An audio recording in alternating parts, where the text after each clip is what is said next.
Vampires, creatures of the night. Perhaps in history, when we discuss lore and legends, this is the big one. This is the one which has sustained time in history perhaps better than the rest.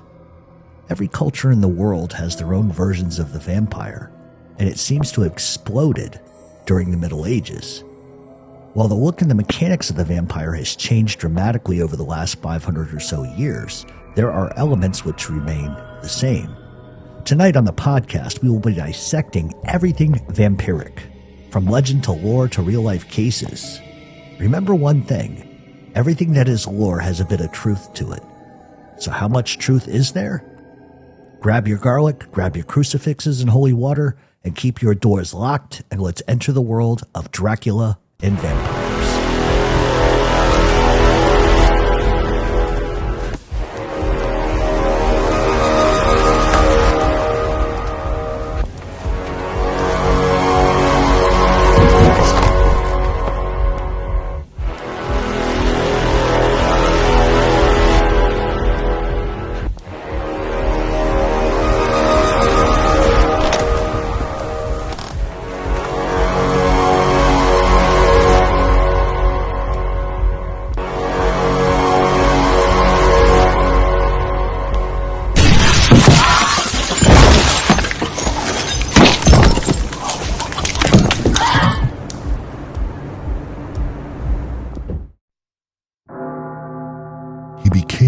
Speechless for a minute, and then went on.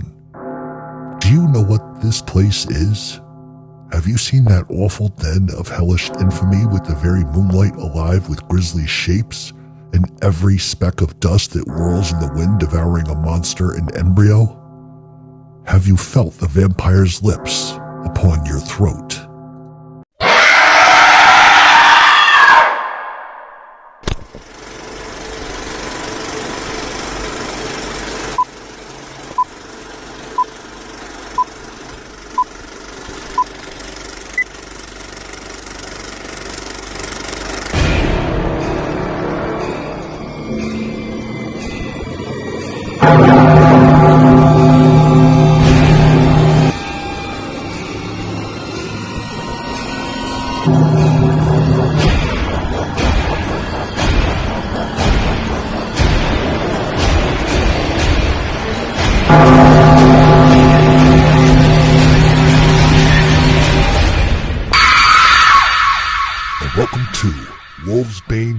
Podcast with your host, Jeff Lohman.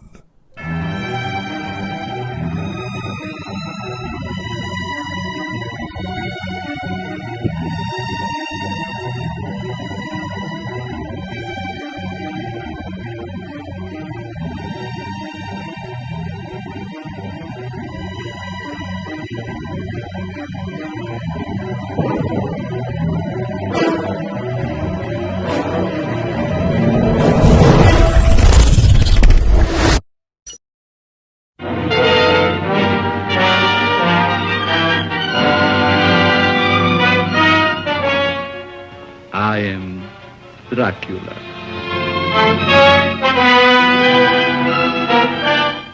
A moment ago, I stumbled upon a most amazing phenomenon. Something so incredible, I mistrust my own judgment. Look. Dracula. The very mention of the name brings to mind things so evil, so fantastic, so degrading.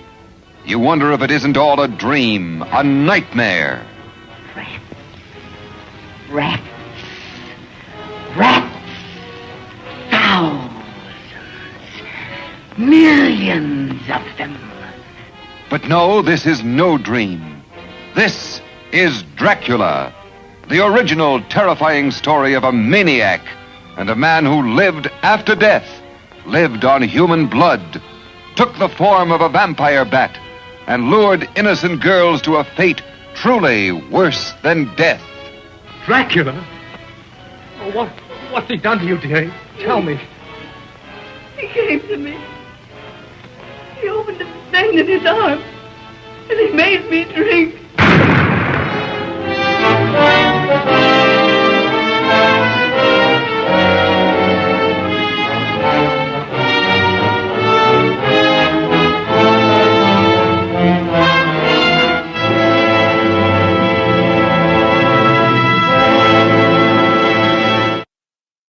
author Bram Stoker's Dracula to the thousands of books and movies and television shows, the idea of the vampire remains the same. While some of the parameters for the characterization of vampires has changed over the last 100 years, much of the vampire schematic hasn't changed in over 500 years.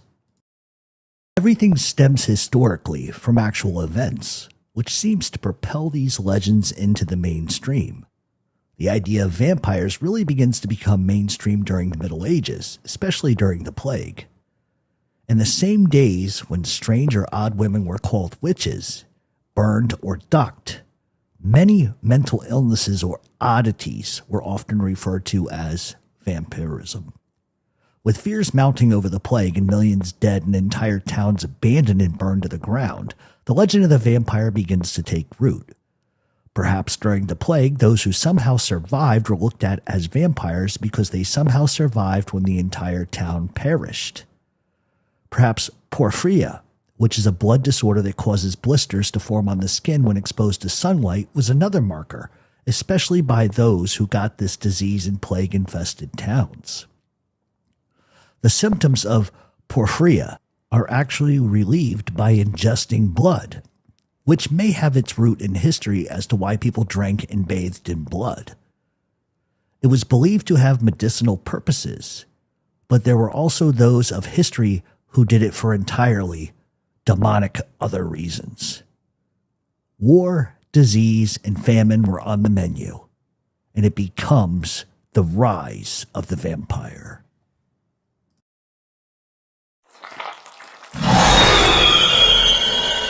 The vampire predates Bram Stoker, and Stoker borrowed the idea from folklore and history and historical events and then changed some of the characteristics of the vampire to suit a more mass-approved book. For instance, Stoker invoked garlic as a repellent for vampires, and in the book, sunlight didn't destroy the vampire but rather weakened the vampire.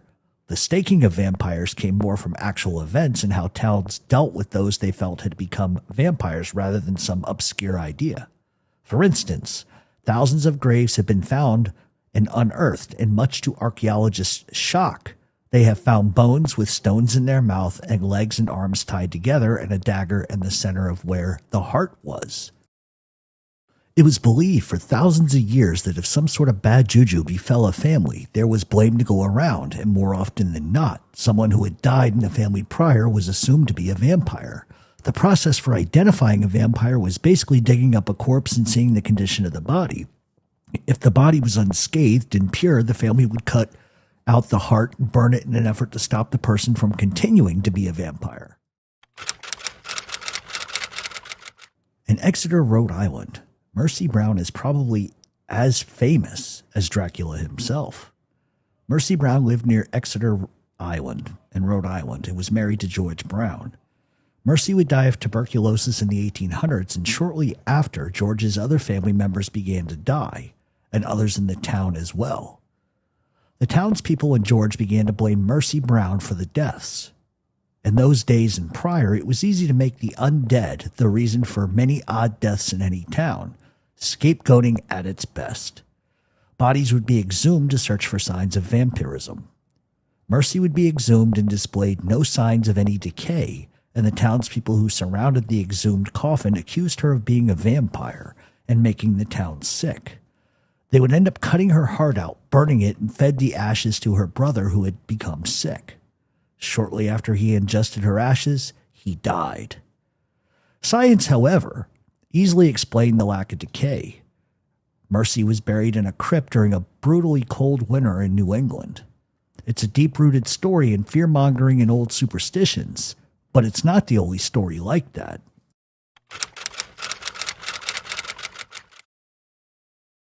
Poland, September 1591. A shoemaker named Weinricus slit his own throat and was buried the day after his death. It wasn't long before his ghost was spotted strolling through the town. The ghost apparently was entering homes at night, going into bedrooms of sleeping couples and grabbing them so forcefully he was leaving bruises all over them. After 7 months of mayhem, the townsfolk had enough. Convinced he was a vampire, they dug him up and found that his body was fresh and complete. He looked as if he was simply sleeping. A red pock mark was found on his toe, which they believed was the mark of a witch. They then dug another grave near some gallows and dumped his body inside. However, it wasn't stopping his ghost from gallivanting at night. The townsfolk then dug him up again, dismembering his body. The heart was removed, burned, and buried, and the body parts were thrown into a river, and the hauntings suddenly stopped. In a town west of Breslau, another vampire rose from the dead. Johann Kunz was kicked in the privates in the head by an unruly horse. Not long after, he began to show signs of psychopathy. Many believed he was in league with the devil. As he was laying on his deathbed, a black cat leapt through the window, hissed, crawled on top of him, and tore his face apart, eating flesh and scratching him. After he died and was buried, suddenly people began to see him walking through the town. He would break into homes in the middle of the night to assault people. A priest would tell authorities that he had entered his home and tried to kill him in his bed. After 5 months and dozens of reports, they dig up his body, and they find that it was pure and lacked decomposition. A gravedigger then used a fresh blade and cut into his leg, and fresh blood began to pour out. To them, he was a vampire, and they dismembered the body, burned the heart, and removed the body parts. The reports would then suddenly stop. 1725 in eastern Serbia, a local peasant named Peter Blagojevic dies. He was buried in a Catholic churchyard after a Catholic funeral. Within 9 days of being buried, 9 people went from healthy as an ox to dead without any signs of sickness. Each person prior to dying told them that Peter Blagojevic had stalked them and was killing them. Each told authorities that Peter had entered their rooms and drained them of their blood. In fact, rumors began to circulate that Blagojevic went to his family home as a vampire and killed his own son by draining his blood. They dug him up and were shocked at what they found. Peter's hair, beard, and nails had grown, and fresh blood spilled from his mouth upon moving the body. They then drove a stake through his heart, and blood sprayed from his mouth and his nose. He would then be reburied, and suddenly everything stopped. These are just a few examples of thousands of stories just like it. However, the antithesis of vampires seems to come from Bram Stoker's Count Dracula.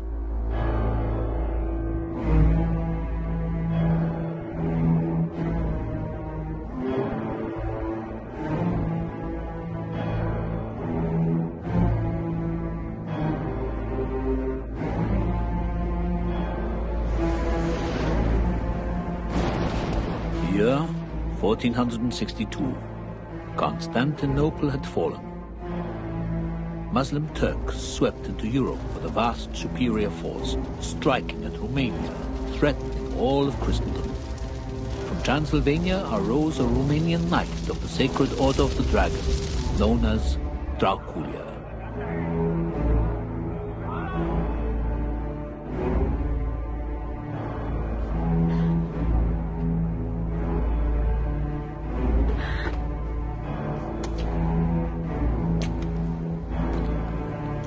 On the eve of the battle, his bride, Elisabetta, whom he prized above all things on earth, knew that he must face an insurmountable force, from which he might never return.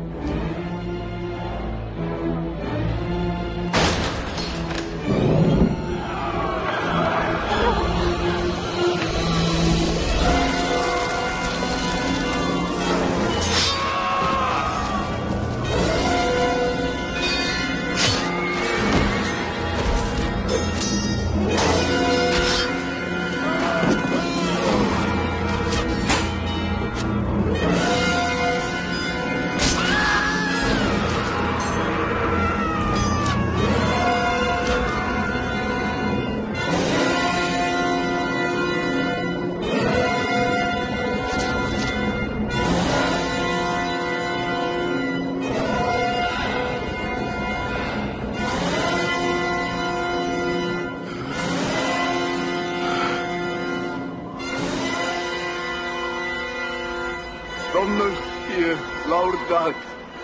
Amon Zeus.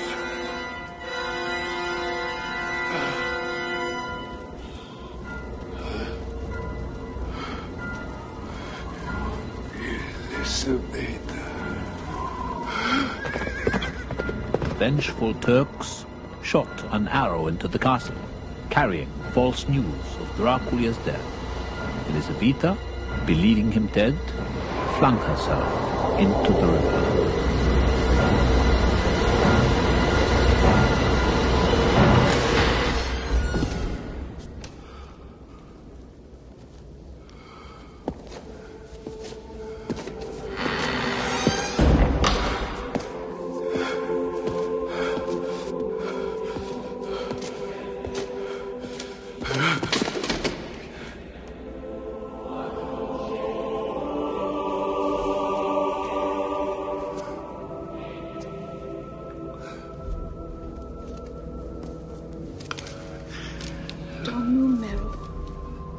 My prince is dead.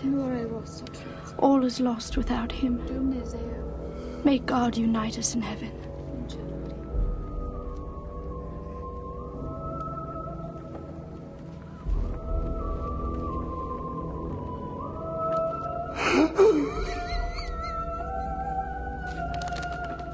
Siamo rimasti ingroviati. Souffle tu vieni, moi poeti vi salvar. Este blestemata. Asta e legea lui Dumnezeu.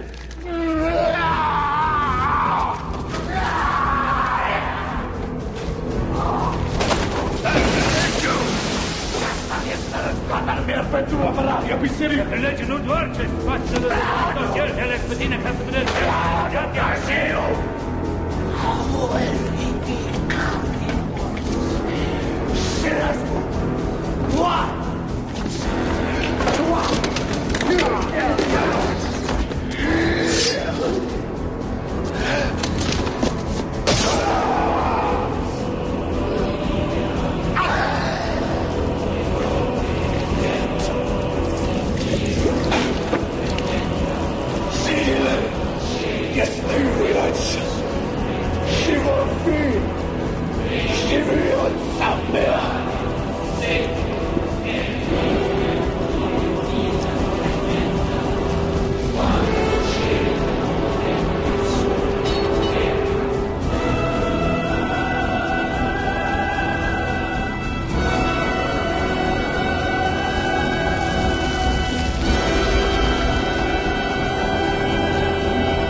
There are two historical figures who probably exuded everything that screams vampires, and we're going to talk specifically about two of them today.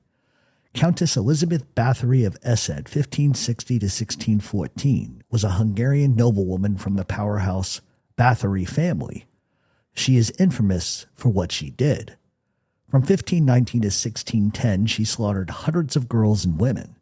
She would, in some circles later, be exclaimed to be Countess Dracula. She grew up wealthy and her family was more or less dignitaries. Her brother was the highest-ranking official of Transylvania.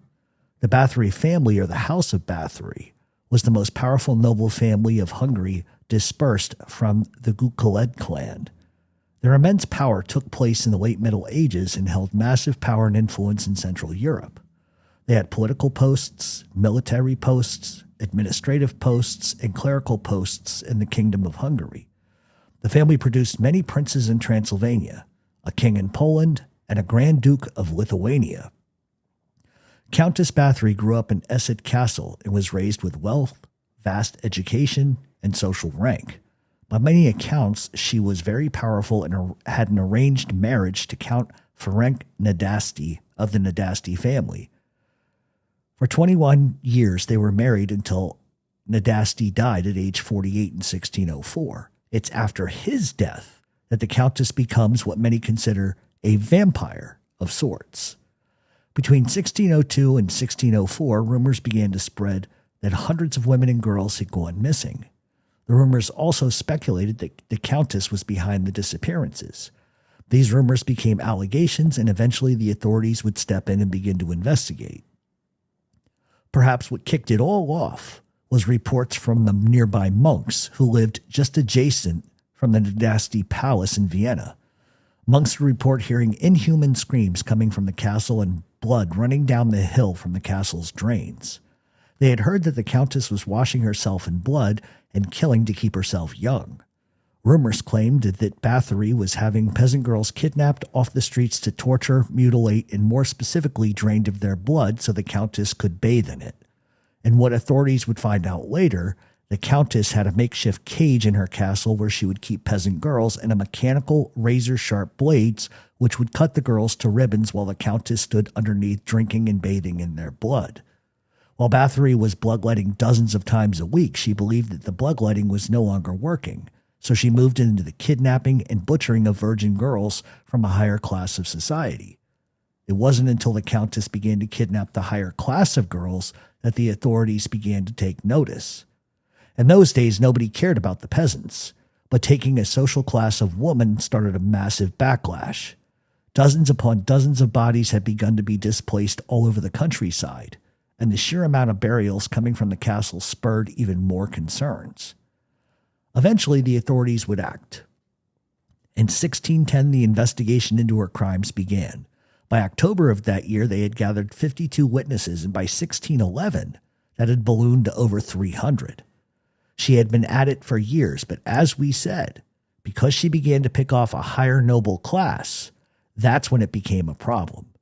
Nobody cared about the peasants, but they certainly cared about the higher social class. Many family members of this social class complained that they sent their daughters to live with the Countess in an effort for them to learn and to benefit from the connection of the Countess. In hundreds of cases, the daughters disappeared. The Countess would be arrested in 1610. She would be housed in a nunnery until she would go to trial. 2 trials would later take place in 1611.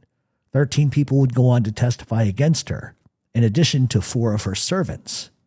They would provide horrific details as to what the Countess did. They even produced a handwritten murder sheet in which 650 names were written down by the Countess as she was keeping tabs on how many victims she had.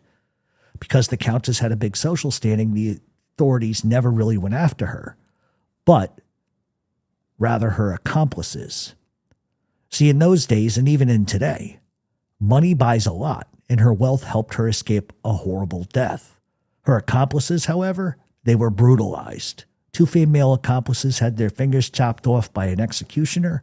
A male servant was beheaded and burned in front of hundreds. For the Countess, she was to live out the rest of her days locked inside of her own castle in a chamber in which the windows were blacked out and nailed shut.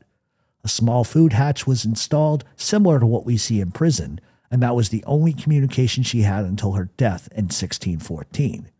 Her atrocities are the things of legend.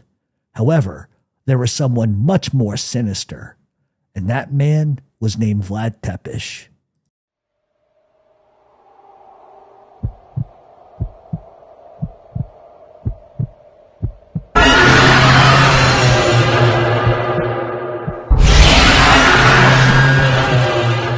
Vlad Tepes is the incarnation of what many believe to be the inspiration behind Bram Stoker's Dracula. While scholars often disagree about his inspiration, what we do know is that sprinkled throughout his book and in the background is that of Romania. Even the mention of the name Dracula was taken from historical records in Romania, which is why many believe, and probably correctly so, that the background was in fact of Vlad Tepes. Vlad Tepes is revered in Romania as a country hero. However, there were facets of Vlad's life which made him one of the most sadistic and cruel leaders in history. While his entire story is massive, we're going to condense his life because what we are focused on is the vampiric-like things that he would go on to do. His legend, the facts of Vlad, as you will see, created Count Dracula. Vlad Tepes was born in Sighisoara between 1428 and 1431. He was the son of Vlad Dracula, who was the leader of Wallachia in 1436. As were the types, many lines of leaders were brought in and paid for by other nations, and for Vlad Dracula, this was no different.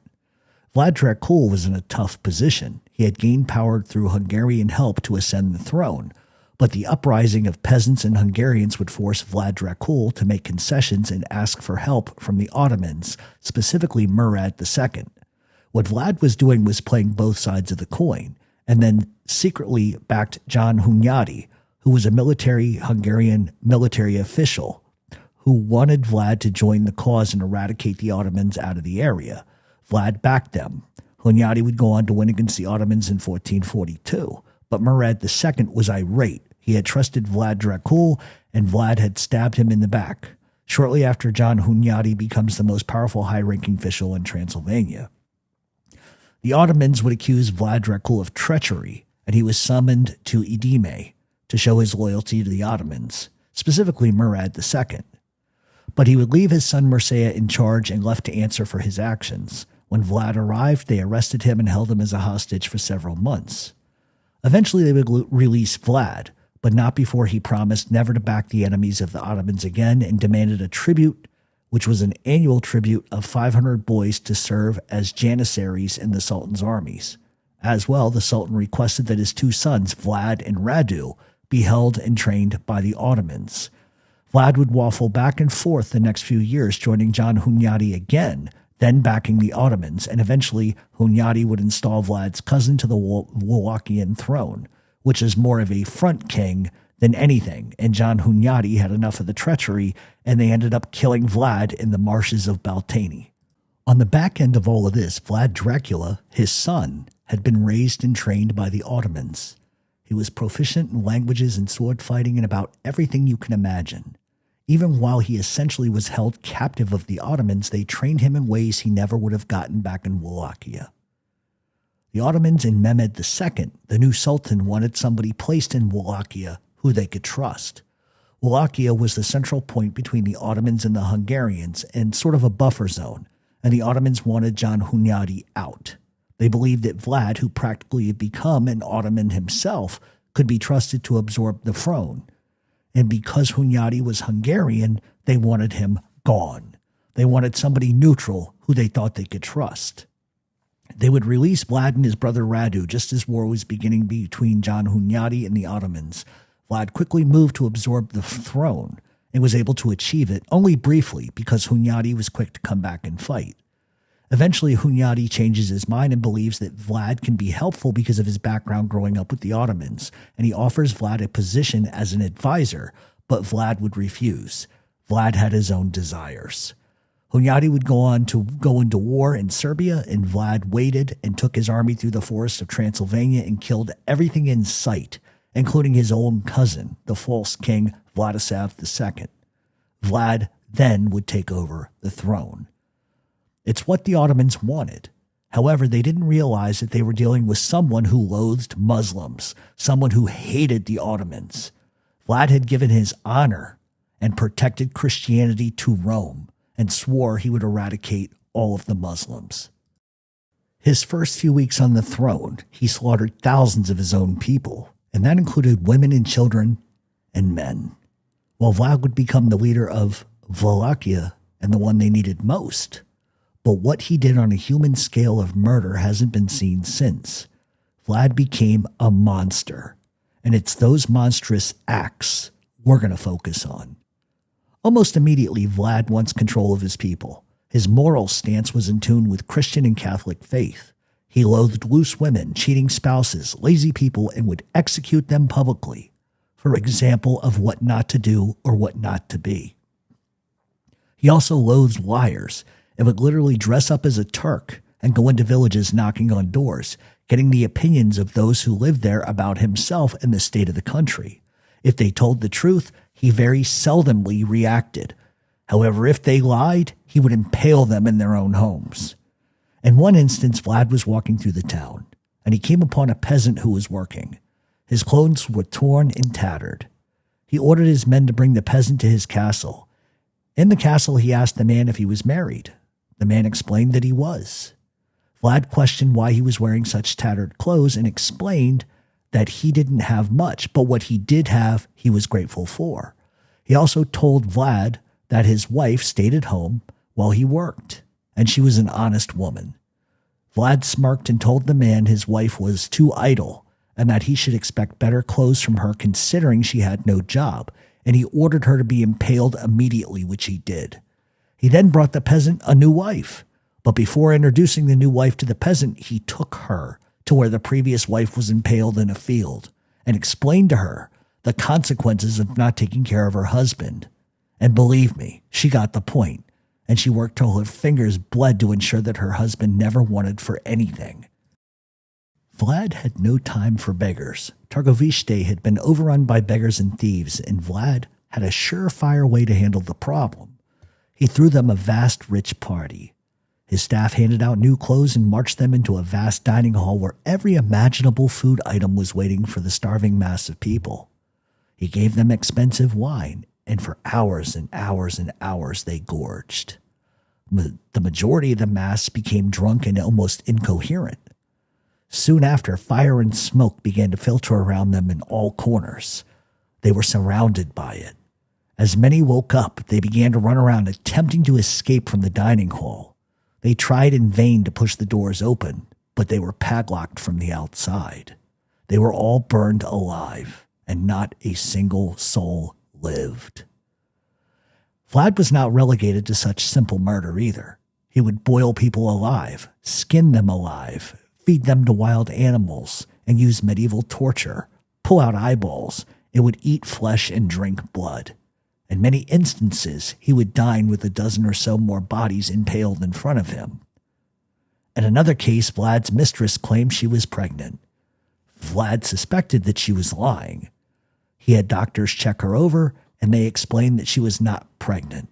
In a fit of rage, Vlad opened her up from her privates to her breasts with a knife, watching her scream as she was ripped wide open, eventually dying. He exclaimed, "Let the world see where I have been."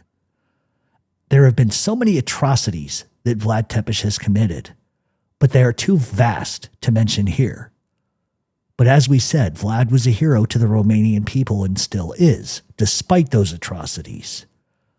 Vlad, for all the psychopathy he exuded, he was a stalwart for Christianity and Catholicism.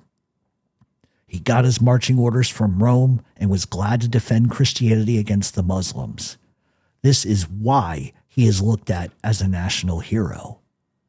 However, I want to close with 3 more instances of Vlad being Vlad, just so you can understand just how the legend began from history and became lore. When Vlad had taken over the throne, he did so with the Ottomans' help. They ushered him back into Romania with the promise to uphold the country and to continue to filter money back to the Ottomans. But Vlad's plan all along was to exterminate the Muslims. In one incident, the Turks sent 3 emissaries to see him to collect money payments which would flow back to the Ottomans. When they arrived at his palace, they refused to remove their headdresses. It infuriated Vlad. He immediately asked them why they didn't remove their headwear, and they explained that they wore it for religious purposes. Vlad wasn't having any of it, so he had his soldiers bring in nails and he nailed the headwear to their skulls, and then explained that they would never again ever have to remove their headwear. It's just that type of brutality and the message sending that made Vlad who he was. He also refused to pay the harak, which was the monthly payment to Mehmed II. The first time men got their headgear nailed to their heads, they were sent home. The second time, Vlad killed the emissaries in public by impaling them. He followed that up with taking his army across the Danube and slaughtering an entire village of Ottomans. Mehmed II, irate at the insolence of Vlad Tepes, whom he had grown up with, helped train, and put back on the throne, advanced with an army across Wallachia into Targovishte. Vlad, hearing of this news prior, poisoned the wells, burned all the crop fields to disable the Ottomans from getting supplies. Vlad would then go on to use guerrilla warfare, attacking from the woods, but ultimately the Sultan's army got too big, and Vlad would sneak back into Targovishte quietly. The Sultan army would then advance, and to their shock, the palace gates were wide open. No sentry, no guards, not a soul. It might as well have been a ghost town. For 3 miles, the army marched through the town very confused. They finally were getting close enough and began to march through the forest. Almost immediately, the army stops dead in their tracks. In that forest, 20,000 Ottomans were dangling from wooden stakes. Nothing but bodies for over 7 acres. The smell, the sight was so gruesome, it terrified the Ottomans and Mehmed II. He immediately took his army and fled back to Turkey. While Vlad had repelled an army 10 times the size of his, he won the hearts of his people. No matter how atrocious his crimes against his own, his deeds of repelling Muslims out of a Christian country was seen as heroic. The problem for Vlad was the boyars, who one might describe as the senators of Wallachia. Sort of like how Julius Caesar was killed by an insulated revolt, Vlad would have the same problem. Vlad was not about to be undone by the boyars and gathered 500 of them and had them all impaled. It is said he died in a field with 500 rotting corpses around him, drinking blood of one of the victims as a sign to everyone else that he was not to be trifled with. Perhaps more so as a slight meant to inflict fear, he ate flesh and drank blood. And it was all by design to scare, and it worked. It worked so well that here we are 600 years later, still watching Dracula films, still watching vampire films, all inspired by Vlad Tepes. Eventually for Vlad, the Ottomans became too powerful, and he would go to war with 2,000 troops against 6,000 in Snagov. Nobody knows how, but Vlad would be killed and beheaded. There are various reports from his own men killing him by accident, as he often wore Turkish disguises, to Turkish mercenaries sent into his encampment. What we do know is the Turks cut his body into pieces and sent his head back to Mehmed II. Nobody has ever found his bones or his burial place or his head. And while Vlad may be remembered most for his heroic battles against the Ottoman Muslims, keeping Romania a Christian land, perhaps what he truly will be remembered for at best is being a murderous, vengeful leader.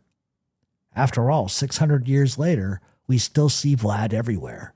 Every vampire film, every vampire movie travels the wooded path back to Vlad Tepes. Without Vlad and without Bram Stoker inventing a character from Vlad's life, we might not have anything to discuss. Perhaps Mihai Eminescu summed up Vlad best with his historic ballad about Vlad. It goes, "You must come, O dread impaler, confound them to your care.